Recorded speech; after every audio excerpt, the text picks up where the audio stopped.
Halo, saya Sheila Zara Nurhaliza. Halo, perkenalkan, nama saya Nur Afifah Wulandari.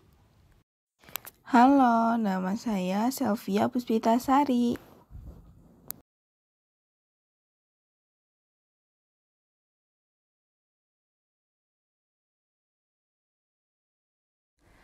Pada kesempatan kali ini, kita akan membahas mengenai dua topik yang sangat penting dalam kehidupan sehari-hari, baik di lingkungan keluarga, sekolah, maupun di lingkungan masyarakat, yaitu mengenai disiplin diri dan perkembangan perilaku sosial.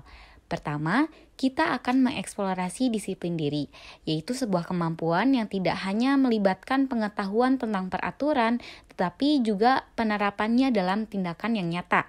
Bagaimana kita menerapkan reward dan punishment dengan cara yang efektif, serta bagaimana aturan ini membantu membentuk perilaku positif dalam jangka panjang. Nah, selanjutnya kita akan meninjau perkembangan perilaku prososial dan antisosial, di mana ini merupakan dua sisi spektrum perilaku sosial yang sangat mempengaruhi dinamika di sekitar kita. Kita akan melihat bagaimana perilaku prososial seperti empati dan kerjasama berkembang, serta apa saja sih faktor yang memicu perilaku antisosial. Dengan memahami dua aspek ini, diharapkan kita bisa lebih efektif dalam membimbing diri sendiri maupun orang lain ke arah yang lebih positif. Mari kita mulai dengan mendalami konsep disiplin diri. Menurut Purwadarminta dalam Kamus Besar Bahasa Indonesia atau KBBI, disiplin adalah latihan batik dan watak dengan maksud supaya segala perhatiannya selalu mentaati tata tertib di sekolah atau dalam suatu kepartaian. Disiplin bertujuan untuk menumbuhkan perilaku yang sesuai dengan peran yang ditetapkan oleh kelompok budaya tempat seseorang diidentifikasi. Peraturan merupakan komponen dari disiplin. Nah, pengaturan disiplin bagi anak usia dini merupakan proses pengajaran dan pembentukan perilaku positif melalui pendekatan yang konsisten, lembut, dan penuh kasih sayang. Tujuan pengaturan disiplin bagi anak usia dini bukanlah untuk menghukum, tapi untuk membantu anak memahami batasan-batasan perilaku dan menjadi lebih sadar untuk memperoleh keterampilan sosial yang baik. Dan untuk pengaturan disiplin yang efektif, diperlukan aturan yang jelas, penghargaan yang konsisten untuk perilaku yang baik, serta komunikasi yang jelas. Nah, untuk membantu anak belajar disiplin diri, perlu ada pengaturan lingkungan yang mendukung seperti rutinitas yang teratur, ruang eksplorasi yang aman, dan juga batasan-batasan yang jelas. Bukan hanya itu, peran orang tua ataupun pendidik juga sangat penting untuk menjadi orang yang bertanggung jawab dan berempati. Orang tua ataupun pendidik harus menunjukkan contoh perilaku yang baik, memberikan bimbingan, dan membuat lingkungan yang aman dan mendukung.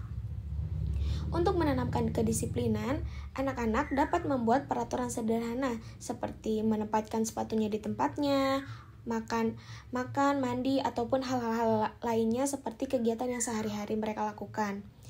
Mereka juga disarankan untuk berdoa terlebih dahulu sebelum menanamkan kebiasaan menunggu. Selanjutnya, hal yang tidak kalah penting adalah dan kita juga harus menunjukkan sikap itu kepada anak-anak jika kita ingin anak-anak kita juga disiplin.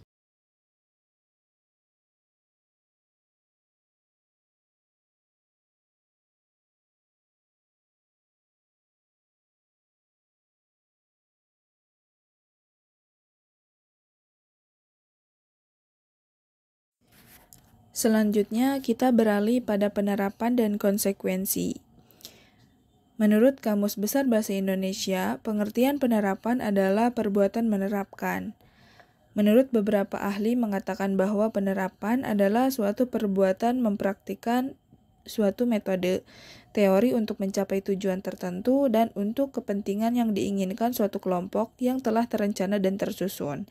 Sedangkan menurut Usman 2002, penerapan atau implementasi adalah meliputi pada aktivitas, aksi, tindakan, atau adanya mekanisme suatu sistem.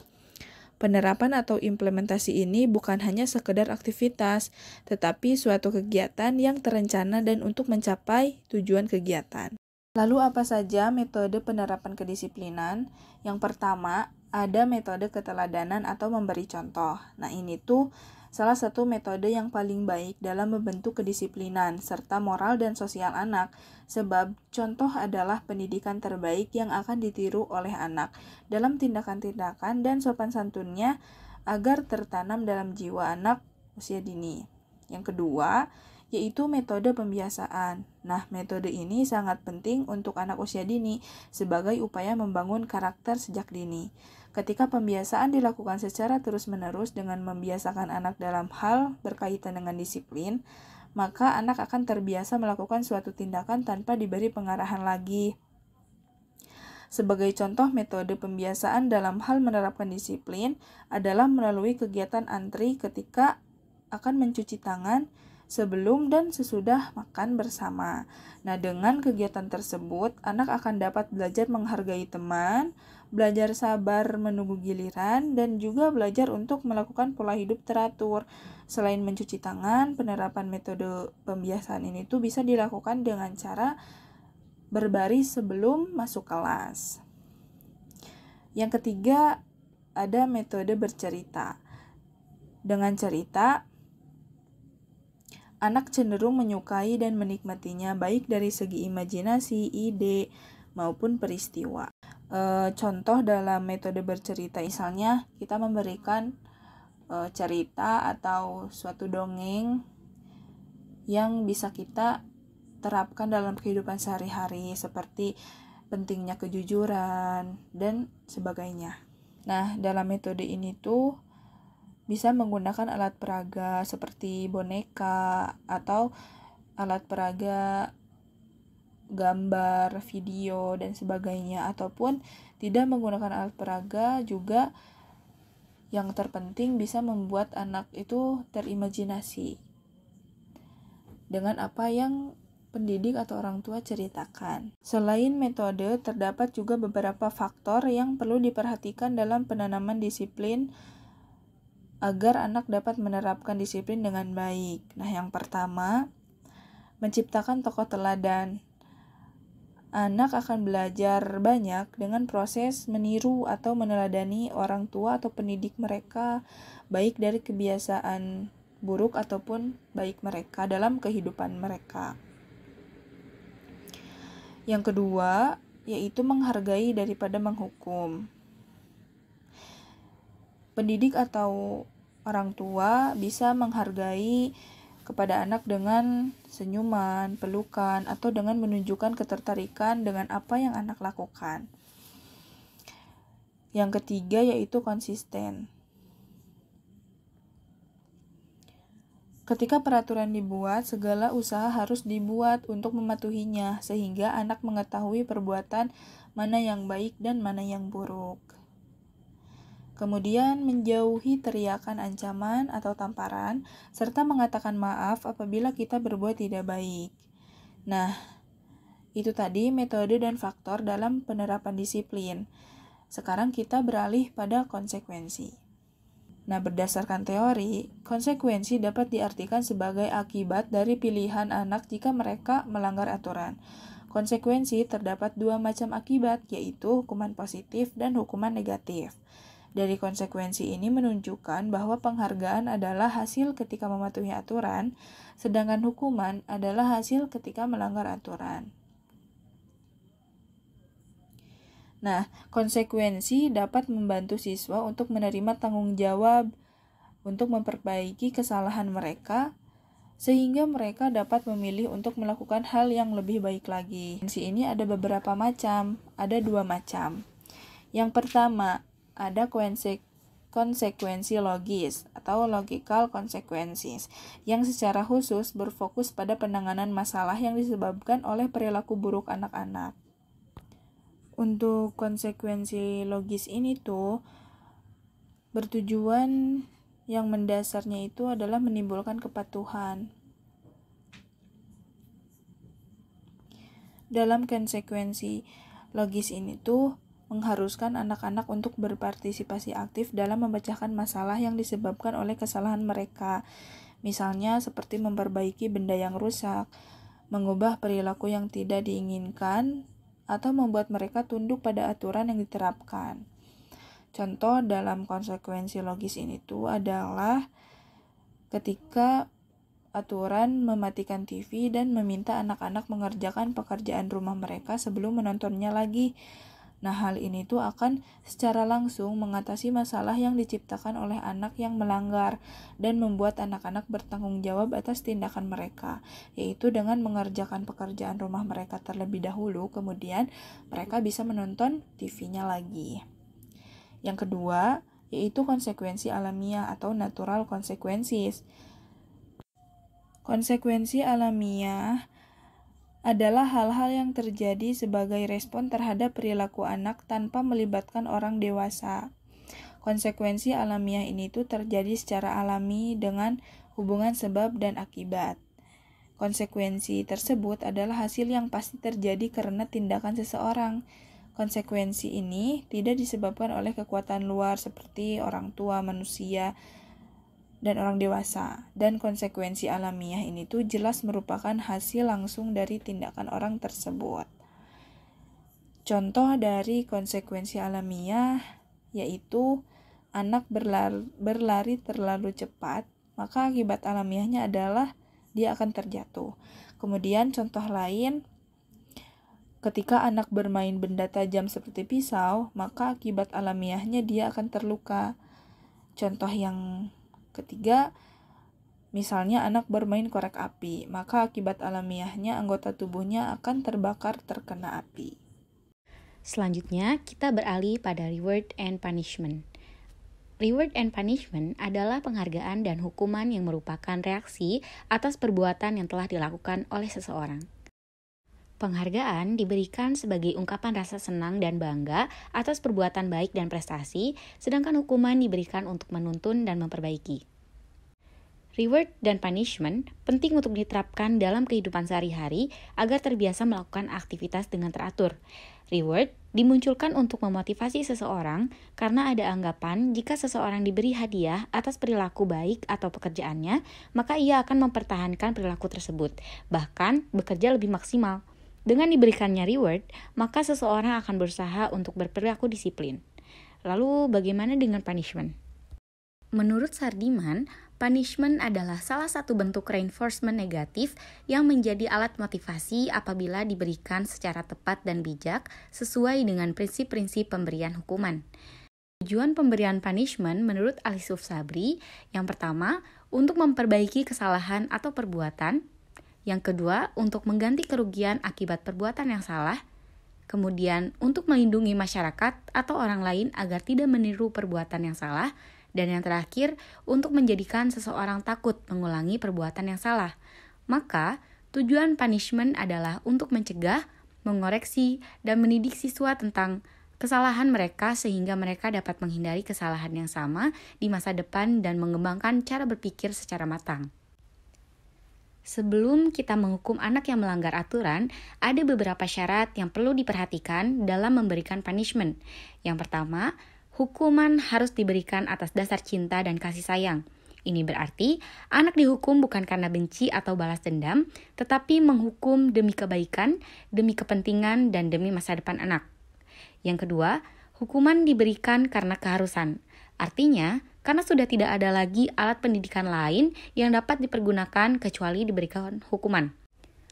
Yang ketiga, pemberian hukuman harus dapat menimbulkan kesadaran dan penyesalan agar anak terdorong untuk memperbaiki dan sadar akan kesalahannya. Dan yang terakhir, pemberian hukuman harus diikuti dengan pemberian ampunan disertai dengan harapan kepercayaan bahwa anak sanggup memperbaiki dirinya. Sekarang kita beralih pada perkembangan perilaku prososial dan antisosial. Apa sih yang dimaksud dengan perilaku prososial?